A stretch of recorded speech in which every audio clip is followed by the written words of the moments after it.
5 flaws that would destine WA's TOD bills to backfire. Unfunded inclusionary zoning would do more harm than good in legislation to legalize apartments near the state's transit investments. But there's a way forward.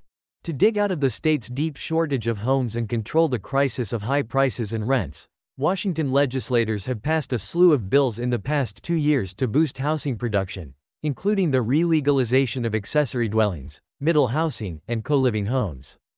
But for 2 years running, the legislature has reached an impasse on a remaining zoning reform that's critical for curbing sprawl, cutting pollution, and making Washington communities affordable for all incomes: legalizing apartments near transit.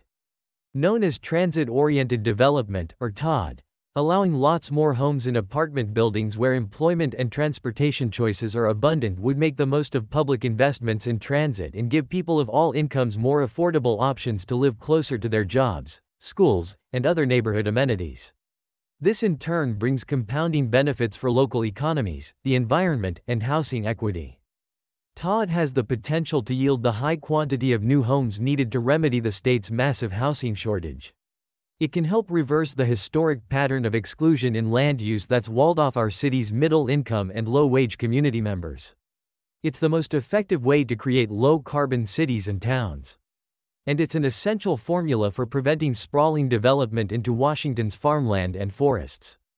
TOD is also popular. Statewide polling by Sightline in 2023 found that 82% of Washington voters, east, west, rural, urban, and suburban, support allowing more kinds of housing, including taller apartment buildings, near frequent bus and rail stops. Getting past the TOD impasse. But while reforms have opened up formerly sacrosanct single detached zoning to middle housing throughout most of Cascadia, only British Columbia has passed strong TOD legislation. It's the same story in the rest of North America. Middle housing wins have been piling up, but only Massachusetts and Colorado have managed to get TOD bills through. Middle housing reforms have passed with the support of unusual multi-sector bipartisan bedfellows, but those coalitions tend to scatter when it comes to legalizing large-scale apartment buildings. In particular, left and center legislators often deadlock over the question of whether statewide zoning changes to allow apartments should be coupled with statewide mandates for inclusionary zoning, the requirement that new apartment buildings offer a share of homes at reduced rents that are affordable to residents with incomes below a certain threshold. Most lawmakers and advocates agree on the goal of creating mixed-income neighborhoods in transit-rich, job-rich cities that provide affordable housing options with good access to transit. And the intent of is to attain that goal. Unfortunately, the ISs proposed in Washington's 2023 and 2024 TOD bills would go against the broadly shared vision of connected transit communities with housing choices for people of all incomes. It would do more harm than good. The inherent problem with unfunded is that its cost impedes the production of housing. It's a preventative tax on housing when what we need for affordability is far more housing. Sometimes, when market conditions are just right, that trade-off can be worth it if it yields some affordable homes and doesn't reduce the overall supply by much. But in many cases, IZ backfires entirely, thwarting the construction of both market-rate homes and income-restricted homes. The IZ in Washington's TOD bills was a formula for serious statewide backfire, especially in communities already struggling to attract homebuilding. Moreover, because the legislation targets IS in TOD areas and not elsewhere, the extra burden of IS would drive new housing construction away from transit. Flawed IS would sabotage the state's goals of shared access to transit and low-carbon communities. Apartments near transit is a top priority for Sightline. But we can't risk legislation that takes us backward. Below, I described 5 flaws that would result in Washington's 2023 and 2024 TOD bills doing more harm than good, flaws that are also found in IS plans across Cascadia and beyond. The first flaw is inherent to all unfunded IS, and the following 4 are policy design failures specific to the IZ as proposed in Washington's TOD legislation to date. But this doesn't mean there's no path for TOD and IS. Washington can have abundant apartments and income-restricted affordable homes near transit. In a follow-up, I'll delve into a promising solution to both the politics and policy: community-funded IS. Funded IS could unite the left and center and deliver connected mixed-income neighborhoods with ample apartment homes near transit in Washington. A teaser. Like standard IS, Funded is a mandate for the inclusion of income-restricted homes but with a key difference.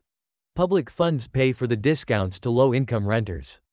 For example, Portland funds its IS program by granting a property tax exemption and fee reductions that match the rent revenue lost on the required affordable homes. If fully funded in this way, IZ doesn't suppress homebuilding. The result is a win-win: more subsidized homes and more homes overall. 1. Unfunded inclusionary zoning worsens the housing shortage. The core reason why homes have become increasingly unaffordable is that there's a shortage of them. The housing shortage has hit communities large and small throughout Washington and across North America. For decades we have simply failed to construct enough housing. The only way to remedy that is to build more, lots and lots more homes of all shapes and sizes, and above all, in a climate-threatened world, more apartments. In North America, as in most of the world, the private sector overwhelmingly dominates homebuilding. Public and nonprofit subsidized housing is essential for meeting the needs of lower-income residents, but because private developers build well over 90% of dwellings, ending the shortage will never happen without their full participation.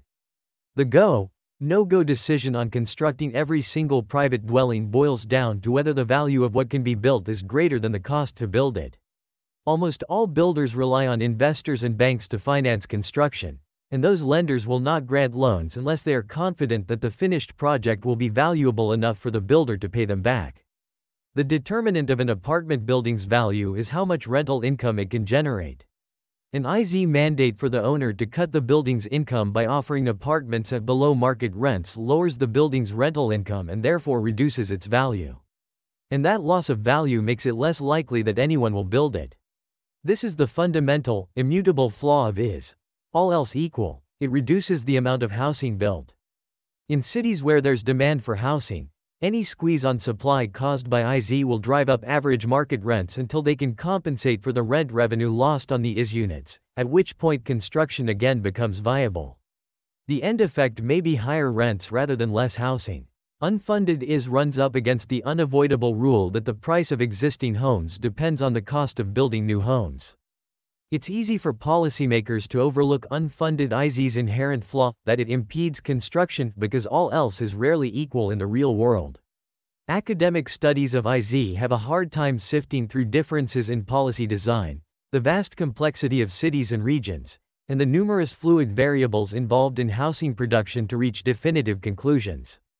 But on net, the empirical evidence points to the conclusion that IZ increases rents.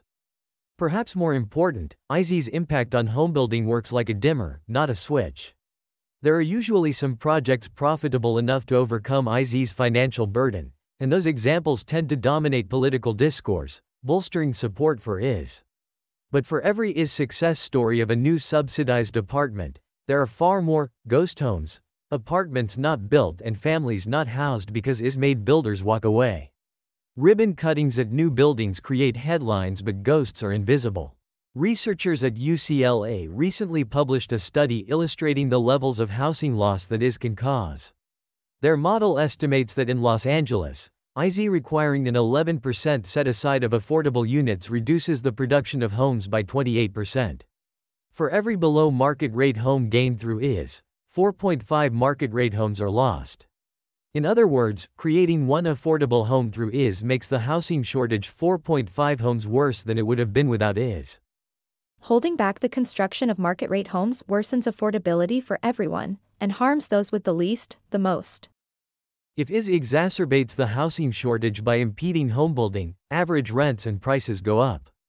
A growing body of empirical research shows that constructing market-rate homes reduces rents not only regionally but also within a neighborhood. These rent reductions mean that fewer low-income people need a subsidy to afford housing, and one study estimated that if Los Angeles built housing as fast as the 90th percentile metropolitan area for 10 years, it would save $353 million on Section 8 vouchers annually. Studies have also documented how people moving into new housing open up lower-cost housing options nearby, with one study concluding that new market-rate construction loosens the housing market in middle and low-income areas even in the short run. Market-rate supply is likely to improve affordability and to benefit low-income people. A landmark study of homelessness in U.S. cities showed that the benefits of creating abundant housing can extend even to those with the most limited resources. Researchers found that by far the strongest correlates to homelessness rates are high rents and low vacancy rates, the two signature indicators of a housing shortage. These new studies document how the housing market works like a game of musical chairs. When is reduces the number of chairs, that is, homes, it's the poorest members of the community who end up without one. Now recall the UCLA estimate cited above that even a relatively modest IS mandate prevents the construction of 4.5 new market-rate homes for every one affordable home it creates. One secure chair gained comes at the cost of several lost, exacerbating housing instability and homelessness when the music stops. IZ is like raising Peter's rent to pay Paul's and to make landlords richer. The UCLA study also evaluates the trade-off between the benefit of reduced rents in the apartments required by IS on the one hand, and the negative impact of raised rents for everybody else on the other. For the 11% IS scenario, the sum of the savings that accrue to renters in the subsidized units would be negated by the sum of the extra paid by market-rate renters if average rents citywide increased by just 0.6% annually. In other words, if IS eliminates enough homes to cause average rents in Los Angeles to rise by 0.6%, IZ becomes a wash in terms of what all renters lose and gain financially. Here's a back-of-the-envelope approximation of IZ's effect on average rents. Economists estimate that in typical cities, a 1% decrease in housing stock causes a 1.5 to 2.5% rise in prices, a metric called elasticity. Los Angeles currently has 1.57 million homes. The UCLA study estimates that 11% IS would reduce the city's housing supply by an average of 10,980 units per year, a loss of 0.7%. Applying the mid-range elasticity of 2.0, that loss of supply would jack up citywide average rent by 1.4%. This means that collectively, Law's market-rate renters would pay extra rent equivalent to more than 2 times the rent saved by all the tenants in the IZ units. And private market apartment landlords would collect the gravy of the difference. Said another way, if LA ditched IS and instead charged all market-rate renters a fee large enough to provide the same subsidy to IZ-qualified tenants, the fee would be half as much as the rent hike that would have been caused by IS. 2. Imposing IZ near transit but not elsewhere will incentivize homebuilding farther from transit. Washington's TOD bills would have required cities to implement IS near transit but not anywhere else. In most cities, this would have created small islands of land encumbered by IZ's homebuilding penalty surrounded by land not so encumbered. IS is inherently problematic when it is geographically targeted like that, because it makes construction more financially feasible outside the IS areas than inside them. If homebuilders can find similarly zoned land that's not subject to IS, in the neighborhood, the city, the region, or even the country, they will likely build there instead. A recent study of Seattle documented this IS avoidance, finding strong evidence of developers strategically siting projects away from MHA, mandatory housing affordability, zoned plots, despite their upzoning, and instead to nearby blocks and parcels not subject to the program's affordability requirements. For the case of IS targeted around transit, the stakes are that much higher because of the vast array of benefits that come with creating more homes in these strategic locations. It's a targeted penalty on homebuilding in the very places that are best for abundant mixed-income, workforce apartments, close to transit with good access to jobs. By imposing a burden that pushes apartment construction away from transit station areas, IZ subverts the central purpose of TOD legislation to make the most of the state's big transit investments. 3. Coupling IZ to upzones. 4. Value capture is taking one step forward and one step back. The upshot of the available research is that IS may not achieve any net benefit for affordability, and it could actually make things worse. To lower that risk, some policies couple IS with offsets that compensate for the financial hit caused by IS. By adding value to what can be built, offsets reduce the chilling effect IZ has on construction. Washington law takes a small step toward rectifying IZ's self-defeating tendency by authorizing IS only if cities also adopt offsetting incentive programs. The law does not, however, require the offset to cover all the lost value, and if the offset doesn't, IZ still impedes homebuilding. A running joke among planners is that by the letter of the law, granting a cheeseburger would be enough. What's more, the type of offset makes all the difference. The ideal offset fully pays for IS with public dollars, as Portland's community-funded IS program does. In contrast, some offsets condition beneficial zoning reforms on the adoption of IS, a counterproductive practice known as pretextual planning. In the United States, one common instance is coupling IS to upzones allowances for bigger, taller buildings, which boost the value of what can be constructed. Washington's prominent example is Seattle's IS program, known as Mandatory Housing Affordability, MHA. In Washington's TOD legislation proposed to date, excepting the 2023 bill before it was amended, legislators likewise linked IS to the apartment upzones near transit. Offsetting IS with upzones is seductive to officials because upzoning is virtually free. The only cost to municipal budgets is the relatively small expense of planning. Moreover, some policymakers, particularly those on the left, believe that upzones should never be granted unless they are coupled with affordability mandates. That is, these policymakers are committed to a concept known as value capture. The idea is that upzoning land makes it more valuable, awarding an unearned windfall to landowners. The public can take that windfall back by requiring developers to subsidize some of their new apartments. It sounds reasonable, but on closer examination, it isn't. Upzones do increase land value. And because the value of land is derived in part from the value of the community and public investments around it, it's justifiable for governments to capture some of that unearned wealth and use it for public benefit. In fact, Washington already has a tax that does that, the property tax. An even better way to capture land value is with a land value tax, but Washington's constitution prohibits it. Value capture of upzones is regressive. The purpose of upzoning during a housing shortage is to create more homes. That's why you do it. Capturing the value of the upzone by imposing IS, however, is like two rowers facing opposite directions on the same boat. Yes, some larger new apartment buildings will likely get constructed, and they'll have some affordable homes in them. But other new apartments will remain on the drawing board because their value, if built, would be lower than what it costs to build them. They will not house anyone. They will not alleviate the housing shortage. They will not help moderate rent.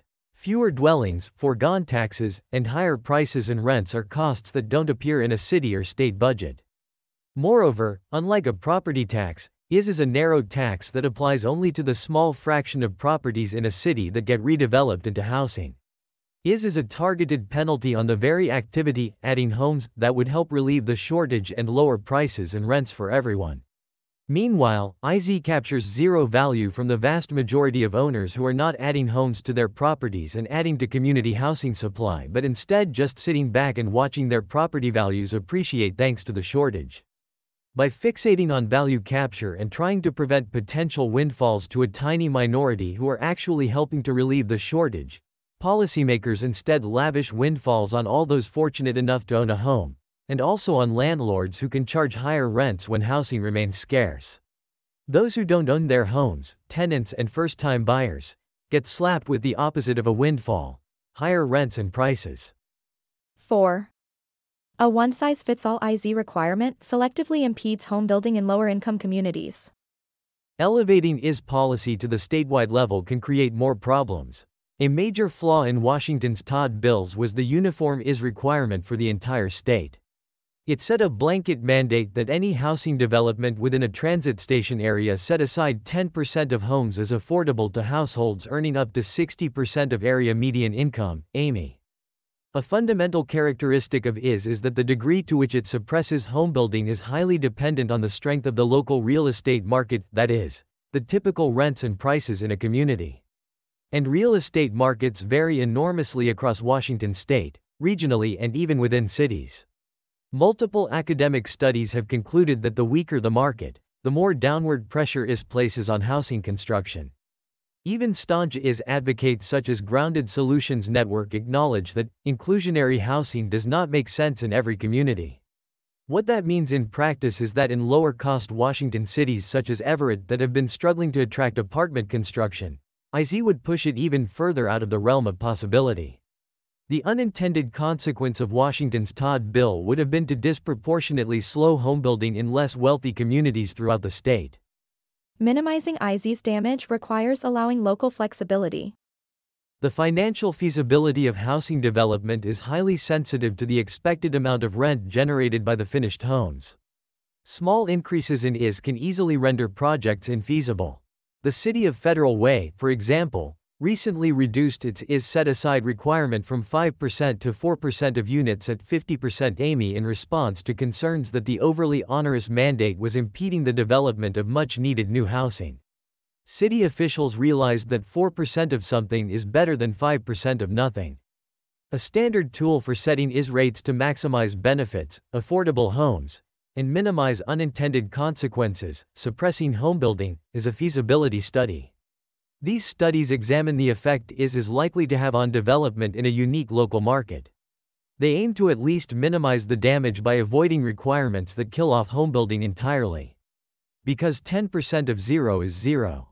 The problem is that, by definition, a localized IS study is impossible at the statewide level. In fact, Seattle's feasibility study for its MHA program found that even within the city there was enough variation in market strength that in areas with weaker markets, MHA would quash apartment construction. This unavoidable localized dependence is why no U.S. state has ever enacted statewide one-size-fits-all IS. Colorado, for example, this year passed a TOD bill that lets local governments decide whether they want to impose IS, and if they do, what the requirements should be. As originally introduced, Washington's 2023 TOD bill did the same. There is no band-aid for a uniform statewide IS mandate. The only solution is to not do it and to give local officials flexibility to tailor their IS decisions to fit their local needs. 5. Washington's TOD bills would have created a haphazard patchwork of IZ and property value distortion across the state. Washington's TOD legislation had two quirks that would have spawned even more of a policy mess. First, it exempted property already subject to an IZ program, presumably to avoid political battles with cities, especially Seattle. Second, it exempted any property that was already zoned for at least as much capacity as the bill required, presumably to avoid legal conflict, as state law doesn't allow IS without an offset. These two exemptions would have led to bizarre uncoordinated variations in IS requirements between cities, and even within individual transit station areas. The 2023 and 2024 TOD bills both proposed one-size-fits-all IS requirements much higher than MHA almost everywhere in Seattle, where it varies by location. So, for example, the area of the Sounder commuter rail station in the city of Kent, located in a relatively low-cost community within transit commute of Seattle job opportunities, would have gotten saddled with IS more than twice as demanding as the IZ in downtown Seattle, one of the state's most expensive markets. Or take Redmond, one of the state's wealthiest suburbs. It could keep its existing light rail station IS policy, which mandates less affordability than the state bills would have. Or take Linwood, a less expensive city that could remain IS-free at its light rail station because it's already zoned above the legislation's requirement. Or consider that a bus rapid transit (BRT) stop area on Highway 99 in Everett would have a higher affordability mandate than a BRT stop in Seattle's pricey Ballard neighborhood. Under both bills' rules, even within a single station area, certain parcels would have no IS at all because they didn't have to be upzoned to comply with the bill, while adjacent parcels would be burdened with IS because they did have to be upzoned. Fairly capturing the value of upzones using IZ is a policy unicorn. Compounding this IS inconsistency, the TOD bills also would have had wildly divergent effects on property values, even in areas where the IZ was consistent. Because existing zoning can vary widely, the amount of upzoning necessary to convert existing zoning to the legislation's required zoning also varies widely. That translates to big differences in value generated among different parcels. For some properties, the upzone might offset the financial burden of the IS, but in others it might not even come close. This is an unavoidable defect with policies that attempt to capture the value of upzoning, because in the real world, the value of an upzone can be all over the map. It cannot be done fairly unless the capture mechanism can be adjusted to match the location-specific value created. If the mechanism is, that means varied affordability requirements, except that creates another problem. The IS avoidance effect, where some properties arbitrarily become more feasible for homebuilding than others. See number 2 above. Now imagine how much messier things could get if a city wants to further upzone some part of an area that already has is from a previous upzone. Hello, Seattle. On top of all that, the TOD bills incorporate another property value inconsistency. They mandate two levels of upzones, a bigger one for light rail stations and a smaller one for BRT. But in either case, the IS requirement is the same. Consequently, compared with parcels near light rail, parcels near BRT get a less valuable offset, so IZ has a stronger chilling effect on homebuilding there. All the ways in which Washington's TOD legislation would have a haphazard impact on property values could make the enacted law vulnerable to a legal challenge. Teaser number 2. Funded IS totally sidesteps the dysfunctional policy cluster caused by coupling IS to upzones. There is a better way. Crafting state legislation for apartments near transit while ensuring mixed-income communities with built-in below-market affordability is no small task. Washington's TOD bill was a complicated beast, and it takes a lot of unpacking to appreciate its problems. Lawmakers had the right intentions for putting IS into the bill, but as the analysis above demonstrates, the backfire effects of IS coupled with particular complications and unintended consequences in the policy design would result in the bill doing more harm than good. To summarize, unfunded IS is inherently at odds with its own intent to increase affordability. Targeting IS to transit station areas pushes homebuilding away from transit. Capturing value by linking IS to upzones is taking one step forward and one step back. A statewide uniform IS requirement deprives less expensive cities of both new market rate rentals and below market rentals. The TOD bill's exemptions would create an erratic mess of varying IS requirements, upzones, and land value windfalls in different places. Washingtonians need legislators to get this right. With last year's passage of bills legalizing middle housing and accessory dwellings, allowing apartment buildings around the state's biggest transit investments is critical unfinished business. It is well worth the time and effort to craft a bill that can deliver on the full affordability, equity, and sustainability potential of TOD. Fortunately, there is a promising solution: community-funded IS. Funded IS would eliminate most of the problems documented above while still guaranteeing that transit-oriented communities create affordable housing as they grow. I'll dig into that solution next time.